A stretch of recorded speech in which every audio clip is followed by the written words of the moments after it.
What does StockTrim do?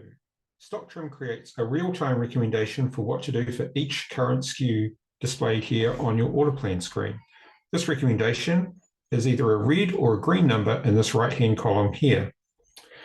This could be a purchase order recommendation or a production manufacturing recommendation for a finished good in a bill of material structure, as we're demonstrating here. So for this parent item, this hailstorm tent, we've got a production recommendation to go away and build 60 units.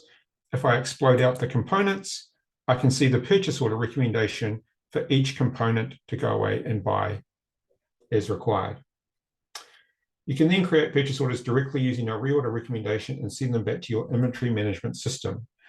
Also, with our new forecast group functions, you can group products together for easier forecasting and PO creation, or to create watch lists, for example, of a certain group of products.